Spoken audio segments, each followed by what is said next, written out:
Everyone needs time alone. A quiet walk, a moment with your thoughts, maybe even hiding from your family in the bathroom. But what happens when solitude stops being a choice and becomes a sentence?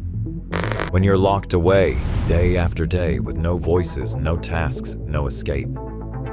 That kind of isolation doesn't just weigh on your mind, it rewires it. And history has shown us, again and again, that solitary confinement can break people in ways no chains ever could. Welcome to the unsettling world of isolation, where the enemy isn't outside the cell, it's inside your head. Hey, not that I'd know anything about being trapped in a room forever. Absolutely not. He walks through storms none else would pass.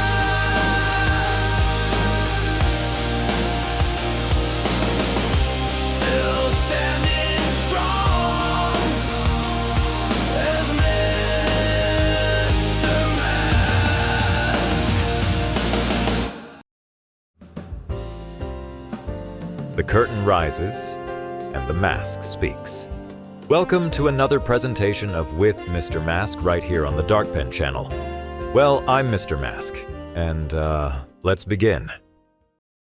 When isolation first begins, the body reacts the way it does to any crisis, by flooding itself with stress hormones. Cortisol spikes, adrenaline lingers, and your nervous system shifts into survival mode. But unlike a wild animal chase or an emergency at work, this danger doesn't end.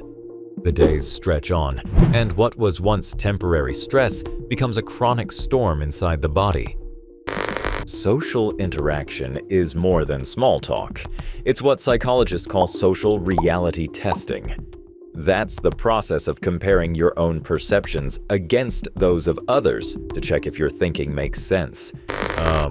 Without it, you start to lose the mirror that tells you who you are and what's real.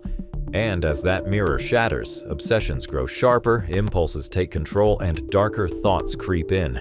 Depression, ideation, even hallucinations. So yes, apparently you need people not just to annoy you, but to keep you sane. As days turn into weeks, isolation doesn't just change your mood, it changes your brain. The limbic system, the part of the brain that handles fear and stress, becomes hypersensitive, like an alarm that never shuts off. Every small sound, every thought, every flicker of memory feels amplified. Meanwhile, the prefrontal cortex, the region responsible for reasoning, focus, and moral judgment, starts to shrink. That's right. The very machinery of rational thought begins to wither. The balance tips away from logic and toward raw emotion. The result? We see people struggling to concentrate, losing memory, and acting out in bursts of anxiety, rage, or confusion. In other words, isolation turns you from a thoughtful philosopher into that guy who yells at pigeons in the park. Isolation doesn't just haunt the mind, it seeps into the body. People lose their grip on time as days blur together in a haze of repetition. Sleep becomes fragmented or disappears entirely, leaving the body drained. Physical symptoms start to creep in: pounding heartbeats, headaches that linger for hours, sudden dizziness, even hypersensitivity to light or sound. The digestive system doesn't escape either. Many lose their appetite and with it, weight. Stress eats away at the body from the inside out. Some try to fight back. They set routines, they exercise, they read, they write. And it helps, but only a little. Because when every wall is the same and every day is the same, there's only so much control you can take back. Trust me, I've alphabetized my ceiling cracks 3 times this week.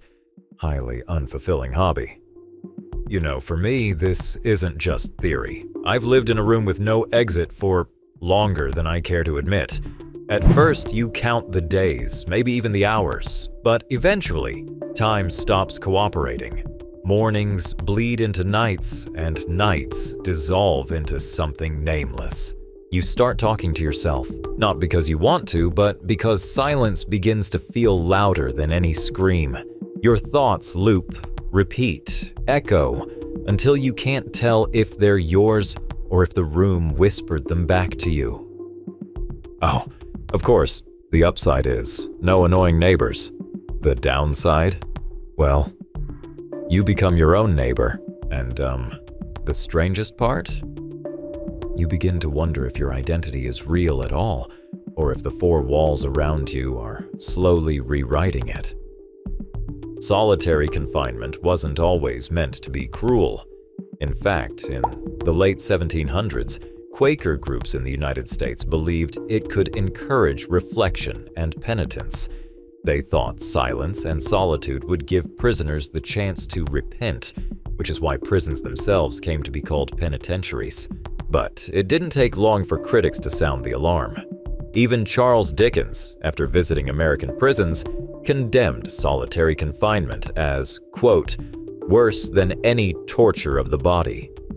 The U.S. Supreme Court also recognized its devastating effects on the mind. For a time, the practice declined. Then came the 1980s. Prisons swelled with new inmates as tough-on-crime laws expanded sentences. Violence, protests, and riots broke out behind bars. And prison authorities turned back to solitary confinement as a tool of control. By 2019, more than 120,000 U.S. prisoners were living in solitary confinement, spending 22 to 24 hours a day in cells no bigger than 6 by 9 feet, with little to no human contact. 6 by 9 feet. That's smaller than most people's bathrooms. And yet, you're not allowed to cry in the shower. Haha. Before we continue, allow me a brief interruption. Every lock needs a key. That key is you. Like, subscribe, and ring the bell to keep DarkPen alive.